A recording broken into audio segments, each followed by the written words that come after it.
Imagine wealth not the kind you see on magazine covers or flashing across screens, but the kind quietly built over years, brick, by people who live among us unnoticed. The Millionaire Next Door invites you into a world where wealth isn't flaunted, but cultivated through frugality, discipline, and purpose. Thomas J. Stanley and William D. Danko dismantle the myths surrounding wealth, revealing a truth that is as surprising as it is empowering. Most millionaires are not lottery winners, trust fund heirs, or high-powered executives. They are everyday people who prioritize financial independence over status, modesty over extravagance, and long-term goals over fleeting indulgence. This book is a study of habits, what the wealthy do differently, how they think about money, and the small decisions they make daily that compound into remarkable results. It isn't a get-rich-quick manual or a flashy guide to luxury living. Instead, it's a practical blueprint for anyone who wants to escape the paycheck-to-paycheck cycle, build lasting security, and redefine what it truly means to be rich. As you read, you'll learn that wealth is not about how much you earn but about how much you keep, and that the road to financial independence is paved with choices, ones you can start making today. The Millionaire Next Door is more than just a book about money. It's a call to rethink priorities, align actions with values, and discover the freedom that comes from living below your means. It's not about keeping up with the Joneses, it's about becoming the Joneses. Ready to learn the quiet secrets of America's wealthy? Let's begin. Chapter 1 of The Millionaire Next Door, titled Meet the Millionaire Next Door, begins by dismantling the conventional image of wealth that many hold in their minds. The authors guide the reader into a world where wealth is hidden behind modest facades, and those who truly accumulate it often live lives far removed from the flash and glamour of luxury depicted in movies or advertisements. These millionaires do not drive the latest cars, wear designer suits, or reside in sprawling mansions. Instead, they live among us in ordinary neighborhoods, and their habits reflect a deep commitment to financial prudence rather than public displays of affluence. The chapter reveals a surprising truth. Most millionaires in America are self-made. They did not inherit their fortunes or stumble upon them by chance, but built their wealth slowly and methodically over the course of their lives. These individuals, millionaires next door, do not see wealth as something to flaunt but as a tool for freedom and independence. Their choices, though seemingly simple, reflect a deliberate strategy to achieve financial security. They spend less than they earn, invest wisely, and avoid the trap of consumerism that ensnares so many. This idea contrasts sharply with the popular notion of success. Society often equates wealth with outward symbols of prosperity, flashy cars, expensive jewelry, and lavish lifestyles. But the millionaires introduced in this chapter defy these expectations. Their homes are modest, their clothing unremarkable, and their spending habits disciplined. What they value is not the fleeting admiration that comes from displaying wealth but the lasting security of financial independence. This independence allows them to control their lives, pursue meaningful goals, and weather unexpected challenges without financial strain. As the narrative unfolds, the authors emphasize that wealth is not about income alone but about the choices one makes. High earners who spend excessively often find themselves with little to show for their efforts, while those who live modestly and save diligently build lasting wealth. The millionaires next door allocate their resources, time, energy, and money toward activities that grow their financial standing rather than eroding it. They make sacrifices in the short term to secure a future free from financial worry, a choice that distinguishes them from their peers. The chapter paints a vivid picture of these unassuming millionaires, presenting them as role models for those who aspire to financial security. They are not extraordinary geniuses or lottery winners but ordinary people with extraordinary discipline. They remind us that wealth is within reach, not through luck or privilege, but through intentional choices and steadfast perseverance. Their story is not just about money but about the freedom to live life on one's terms, a quiet triumph that speaks louder than any luxury car ever could. This chapter sets the stage for a journey into the habits and values that build true, enduring wealth, inviting readers to reconsider what it means to be rich. In Chapter 2 of The Millionaire Next Door, the focus turns to a quality that underpins the quiet success of the millionaire next door: frugality. This chapter is not merely about cutting costs or skimping for the sake of saving, It is about a lifestyle built on intentionality, efficiency, and restraint. Frugality, as the authors describe it, is a deliberate choice to prioritize financial independence over the fleeting pleasures of material consumption. It is the cornerstone of wealth building, a habit cultivated by those who value freedom more than appearances. The narrative begins by contrasting the mindset of the wealthy with the broader societal norms of hyperconsumption. Many people believe that having money is synonymous with spending it, that success is measured by the labels on clothes, the size of homes, or the cars in driveways. But the millionaires next door dismantle this illusion. They understand that money, once spent, is gone, while money saved and invested continues to grow. Their lives are marked by restraint, not because they lack means, but because they see greater value in their financial independence than in accumulating symbols of wealth. Examples of this frugality permeate the chapter. The typical millionaire avoids the temptation of luxury for its own sake. They do not pay premium prices for designer suits or expensive watches when functional, durable alternatives serve the same purpose. Cars, for instance, are not status symbols but tools, chosen for reliability rather than brand prestige. These individuals often buy used vehicles or negotiate for the best price on a modest new model. Even homes, where many equate bigger with better, reflect this practical ethos. Millionaires are more likely to live in neighborhoods that match their financial reality rather than their peers' expectations. What sets these millionaires apart is not just their spending habits but their understanding of what those habits signify. Frugality is not an act of deprivation but an act of empowerment. It allows them to channel their resources into investments and opportunities that will yield returns rather than depreciate in value. By living below their means, they build a buffer against economic uncertainty and cultivate a sense of control over their financial lives. Frugality, they demonstrate, is not about being cheap. It is about being strategic.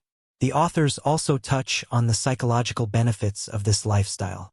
The millionaires next door are not weighed down by debt or the pressure to keep up with the Joneses. Their decisions are guided by their values rather than societal expectations, freeing them from the cycle of consumption that traps so many. They derive satisfaction not from what they spend but from what they save, from the knowledge that their choices align with their long-term goals. Chapter 2 is a lesson in redefining priorities. It challenges readers to consider what truly matters in the pursuit of wealth, the temporary thrill of spending or the lasting security of financial freedom. Through frugality, the millionaires next door offer a model of resilience and purpose, proving that the path to prosperity is paved not with extravagance, but with thoughtful, disciplined living. In Chapter 3, the millionaire next door delves deeper into the intricate relationship between time, energy, and money, revealing how these finite resources are managed by those who quietly amass wealth. The chapter shifts the spotlight onto the patterns of efficiency and discipline that separate the truly wealthy from those who merely appear affluent. Here, the narrative emphasizes that wealth accumulation is not an accident, but the result of deliberate decisions about how to allocate life's most valuable assets. The millionaires next door understand something that many fail to grasp. Time is their most precious resource, and they treat it accordingly. While others might fritter away hours obsessing over the latest gadgets or comparing themselves to neighbors, these millionaires focus their time on activities that build their financial future. They invest in learning about markets, exploring investment opportunities, and optimizing their spending habits. Their days are not dominated by trivial distractions but structured around clear, purposeful goals that align with their vision of financial independence. Energy, too, plays a critical role in their success. Unlike those who expend emotional and mental energy chasing social validation or succumbing to the stress of overconsumption, millionaires reserve their energy for pursuits that enhance their wealth. This means saying no to activities and obligations that don't serve their larger purpose. Their energy is directed toward improving their businesses, analyzing investment opportunities, or planning their financial futures. It's a quiet but powerful discipline, one that requires resisting the pull of immediate gratification in favor of long-term rewards. Money, of course, ties it all together. For the millionaires next door, money is not an end but a tool to secure freedom and peace of mind. They are strategic in how they spend, save, and invest. Every decision is filtered through a lens of efficiency, Does this purchase or choice contribute to their financial independence? If not, it is often set aside. This rigorous self-control stands in stark contrast to those who treat money as a fleeting commodity, spending it impulsively and often ending up with little to show for their efforts. The chapter also highlights an important dichotomy between two types of individuals: prodigious accumulators of wealth, pause, and under-accumulators of wealth, UAWs, pause, who epitomize the principles of efficiency, consistently outperform their peers in building wealth, even if their incomes are modest. UAWs, on the other hand, allow their time, energy, and money to leak away, often consumed by the demands of a high-consumption lifestyle. The distinction lies not in how much they earn, but in how effectively they convert earnings into lasting wealth. As this chapter unfolds, it becomes evident that the path to financial success is less about earning power and more about intentional living. The millionaires next door are not burdened by their schedules, drained by endless obligations, or trapped by poor financial decisions. Instead, they cultivate a life of balance and purpose, ensuring that every resource they have, be it time, energy, or money, is used to further their ultimate goal of financial independence. It's a quiet mastery, built not on luck or extraordinary talent, but on a lifetime of small, deliberate choices. Chapter 4 takes readers into the garages and driveways of America's millionaires, not to showcase the gleaming luxury cars one might expect, but to reveal a surprising truth. These wealthy individuals are far more practical than extravagant when it comes to their vehicles. Titled "You Aren't What You Drive," the chapter challenges the assumption that wealth must be displayed through expensive automobiles. Instead, it illustrates how millionaires separate their financial identity from the need for status symbols, opting for function over flash. Cars, the authors argue, are one of the most misunderstood markers of wealth. Society has long associated luxury brands with success, a notion perpetuated by advertisements and cultural narratives. But the millionaires next door reject this idea outright. To them, a car is not a statement of identity but a means of transportation, and spending excessively on it is counterproductive to their financial goals. They understand that a vehicle's value plummets the moment it is driven off the lot, making it one of the least practical ways to allocate hard-earned money. The narrative paints a stark contrast between the behaviors of the wealthy and those who only appear affluent. While many high-income earners lease flashy sports cars or upgrade their vehicles every few years to keep up with trends, millionaires focus on reliability and longevity. They are far more likely to buy used cars or pay cash for modest models that meet their needs without draining their finances. In fact, the most popular car brands among millionaires are often practical, domestic models rather than the high-end imports people might expect. This chapter also explores the motivations behind these choices. For millionaires, spending on cars is not an emotional decision. It's a calculated one. They view every dollar spent on a car as a dollar that could have been invested elsewhere, growing and compounding over time. The idea of trading long-term financial security for the short-lived thrill of owning a luxury vehicle is unthinkable to them. Their focus remains steadfastly on what truly matters: building wealth and maintaining independence. Yet the chapter doesn't stop at the financial implications of car ownership. It delves into the psychological freedom that comes from rejecting the status race.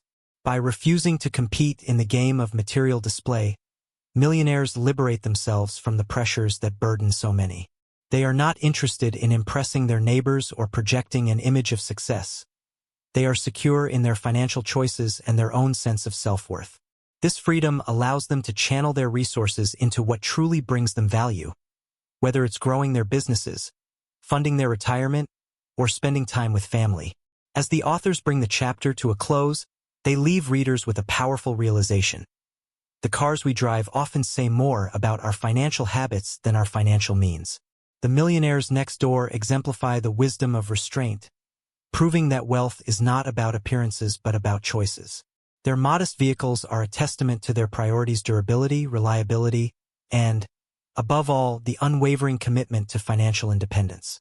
It is not what they drive but how they think that sets them apart. In Chapter 5, Economic Outpatient Care, the authors shift the focus from the millionaires themselves to the intricate and often problematic financial relationships within families. Here, the term economic outpatient care, EOC, is coined to describe the financial assistance parents often provide to their adult children. While seemingly a gesture of love and support, this practice often undermines the very independence and discipline required to build wealth. Through the lens of this chapter, the reader comes to understand how these well-intentioned subsidies can foster dependency, entitlement, and financial mismanagement. The chapter opens with a startling observation. Many parents who have accumulated significant wealth inadvertently set their children on a path of financial instability. They do so not by withholding resources, but by providing too much, too often, and too freely. Whether it's regular cash gifts, assistance with home purchases, or covering expenses far into adulthood, this generosity creates a cycle of reliance. Instead of learning how to manage their own finances, these adult children come to depend on their parents' wealth to sustain their lifestyles, often living far beyond their means.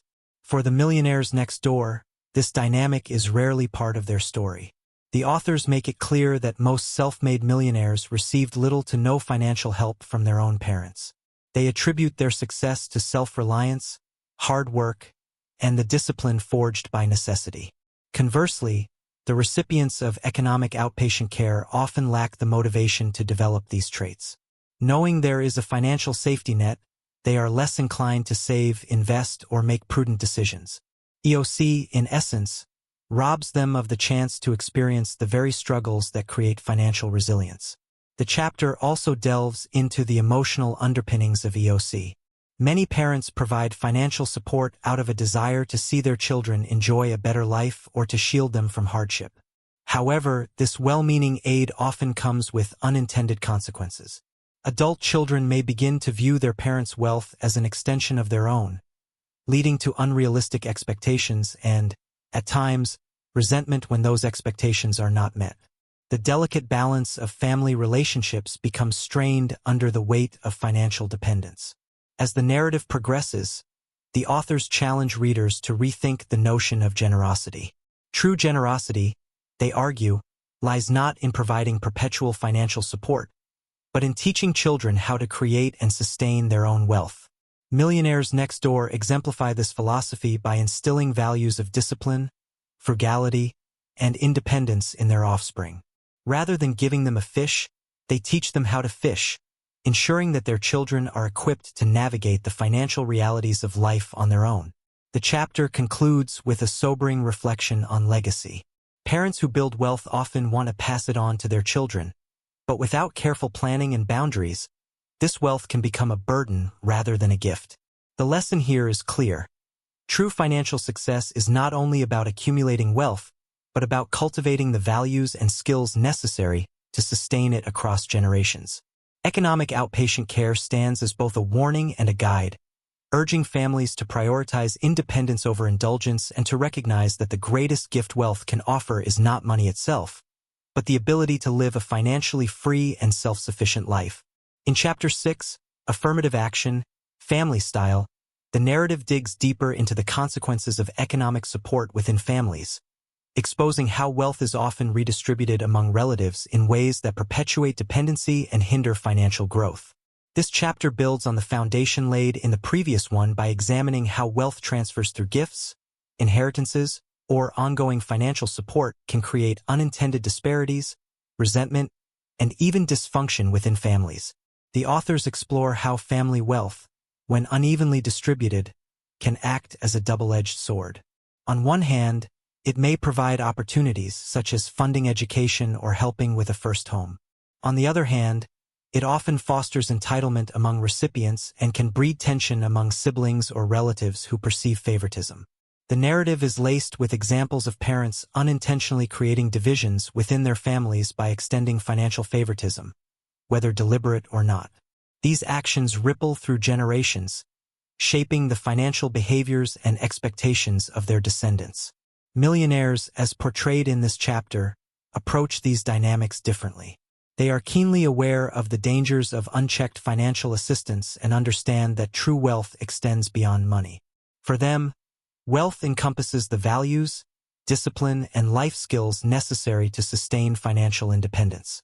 They tend to focus on teaching their children the principles of saving, investing, and living below their means. These lessons become their legacy, more valuable than any monetary inheritance. One of the central themes in this chapter is the concept of parental expectations. For many wealthy families, economic outpatient care is less about necessity and more about fulfilling societal or familial expectations. Parents may feel compelled to subsidize a child's lifestyle, even when it exceeds their own financial philosophy, out of fear of judgment or guilt. However, the Millionaires Next Door challenge this narrative by setting clear boundaries and encouraging their children to carve their own paths. They recognize that independence is not just a financial state but an emotional and psychological one, cultivated through personal accountability and effort. The chapter also highlights a striking paradox. Those who receive the most financial help often fail to achieve financial independence, while those who are given little to no assistance thrive. This, the authors argue, is because the struggle to overcome obstacles fosters resilience and resourcefulness. Children who grow up understanding that their financial future is their own responsibility are more likely to adopt the habits of wealth accumulation. They learn to value hard work, delay gratification, and make thoughtful decisions, qualities that define the millionaires next door. As the chapter draws to a close, it offers a broader reflection on legacy. True success, the authors suggest, is measured not by the wealth one accumulates but by the values one imparts to the next generation. The millionaires next door aim to leave behind not just financial security but the tools and mindset needed to build and sustain it. By prioritizing independence, they ensure that their wealth, both tangible and intangible, continues to grow across generations, rather than being dissipated in the pursuit of short-term gratification. Chapter 6 reinforces a powerful message. Financial independence is a gift that cannot be handed down in a check or inheritance. It must be earned, learned, and lived. The millionaires next door exemplify this truth, showing that wealth is not just what you pass on but how you prepare the next generation to thrive without you. Their story is one of quiet discipline, thoughtful planning, and unwavering belief in the transformative power of independence. Chapter 7, Find Your Niche, shifts the focus from family dynamics to the entrepreneurial spirit that defines so many of the millionaires next door. In this chapter, the authors unravel the role that business ownership and specialization play in wealth accumulation. Rather than highlighting glamorous industries or high-stakes ventures, the narrative celebrates the unassuming entrepreneurs who build their fortunes by focusing on overlooked or dull normal niches. These are the wealth builders who quietly operate in industries that may lack flash but are rich with opportunity. The chapter begins by exploring the unique mindset of self-employed individuals, a group that disproportionately contributes to the millionaire population. These entrepreneurs often start modest businesses, such as welding shops, pest control services, or plumbing companies, and through grit, dedication, and financial discipline, they transform these ventures into vehicles for financial independence. The millionaires next door understand that success lies not in chasing trends or high-status professions, but in carving out a profitable niche where competition is limited and demand is consistent. This insight into finding one's niche underscores a recurring theme. Wealth is not necessarily about passion but about strategy. While many people believe that pursuing what you love is the key to success, the millionaires in this chapter demonstrate that aligning one's skills and resources with market opportunities often yields better results. They identify sectors where their efforts will have the greatest impact, regardless of whether those sectors are particularly glamorous or exciting. Their work is often steady and unremarkable to the outside world, but it serves as the foundation for their financial independence. The narrative also emphasizes the importance of resilience and adaptability. Many millionaires next door do not achieve success on their first attempt. They often face failures and setbacks but view these as opportunities to refine their strategies and strengthen their resolve. The entrepreneurial path, while fraught with challenges, allows them a level of control over their financial destinies that traditional employment rarely affords. For these individuals, the risks of self-employment are outweighed by the rewards of autonomy and the ability to reap the direct benefits of their hard work. As the chapter progresses, it becomes clear that the millionaires next door approach their businesses with the same frugality and efficiency that define their personal lives. They reinvest profits, keep overhead low, and resist the temptation to overextend themselves for the sake of rapid growth. Their focus remains on sustainability and long-term success rather than quick wins or superficial markers of achievement. This steady, deliberate approach is what sets them apart from those who prioritize short-term gains over enduring wealth. The chapter concludes with a powerful reminder that wealth building is as much about mindset as it is about action. The millionaires next door do not see themselves as victims of economic forces but as active participants in their own financial stories. By finding their niches, they create opportunities where others see obstacles, turning hard work and strategic thinking into the quiet triumph of financial independence. Chapter 7 is a celebration of ordinary people achieving extraordinary results through focus, discipline, and a willingness to embrace the less glamorous corners of the economy. It challenges readers to rethink their approach to work and wealth, reminding them that the key to financial success often lies not in what you do but in how well you do it and how wisely you choose where to invest your time, energy, and money. Chapter 8, Jobs. Millionaires versus Heirs, brings the narrative to a close by exploring a crucial distinction in the world of wealth: the difference between those who build their fortunes through their own efforts and those who inherit them. This chapter not only highlights the values and work ethics that drive self-made millionaires, but also exposes the stark contrast between these individuals and those who rely on inherited wealth to sustain their lifestyles. The result is a compelling examination of what it truly means to earn and maintain financial independence. The millionaires next door are overwhelmingly self-made. The chapter reveals that more than 80% of them accumulated their wealth in a single generation, without the cushion of large inheritances or windfalls. Their journey to financial independence is marked by diligence, perseverance, and a relentless focus on self-reliance. Unlike heirs, who often begin life with substantial financial resources, these individuals build their wealth from the ground up, often starting with modest incomes and limited resources. For them, the process of wealth creation is not just about money but about the personal fulfillment that comes from achieving success through their own efforts. This chapter also underscores the unique relationship that self-made millionaires have with work. They approach their careers with a sense of purpose and a deep appreciation for the opportunities they have created for themselves. Many are small business owners, professionals, or tradespeople who found niches where they could thrive. They derive satisfaction not just from the financial rewards of their labor but from the process of building something meaningful and enduring. For them, work is not a burden but a source of pride, a testament to their ability to create value and contribute to their communities. In contrast, the narrative explores the challenges faced by heirs, who often lack the same sense of purpose and discipline. Inheriting wealth, while seemingly a blessing, can sometimes rob individuals of the motivation to strive for personal achievement. Without the experience of overcoming obstacles or building their own financial foundations, heirs may struggle to develop the habits and values necessary to sustain their wealth. The authors highlight that inherited wealth, if not accompanied by the right mindset and financial education, can quickly erode, leaving heirs unprepared for the realities of managing money. The chapter also examines how these differences manifest in lifestyle choices and financial behaviors. Self-made millionaires, shaped by the discipline of earning their own wealth, are far more likely to live below their means, invest wisely, and focus on long-term financial goals. Heirs, on the other hand, often adopt high-consumption lifestyles, relying on inherited wealth to support their spending habits without fully understanding the effort required to preserve it. The contrast is stark, reinforcing the idea that wealth alone does not guarantee financial security. Mindset and behavior matter just as much, if not more. As the book draws to its conclusion, Chapter 8 leaves readers with a profound lesson. Financial independence is not something that can be given. It must be earned. The millionaires next door demonstrate that true wealth is about more than just accumulating money. It is about cultivating the values, habits, and resilience needed to sustain it.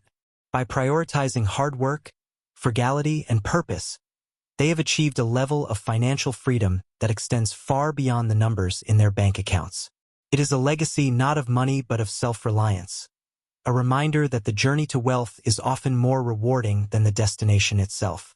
The conclusion of The Millionaire Next Door reinforces a simple but powerful truth.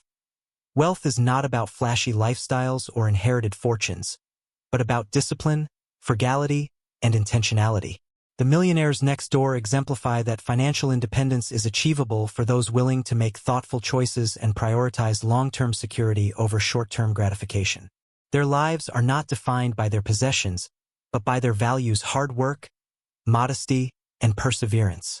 The book challenges readers to rethink their approach to money, reminding them that true wealth is not just about accumulation, but about the freedom and fulfillment that come with living below one's means and building a legacy of independence. Thanks for joining me on this journey through The Millionaire Next Door. If there's one thing we've learned, it's that true wealth isn't about showing off, it's about living with purpose, discipline, and freedom. Whether you're starting your own financial journey or refining your approach, remember, the habits you build today shape the independence you enjoy tomorrow. Don't forget to like, subscribe, and share your thoughts in the comments. Let's continue to uncover the secrets to living smarter, not just richer. See you in the next one.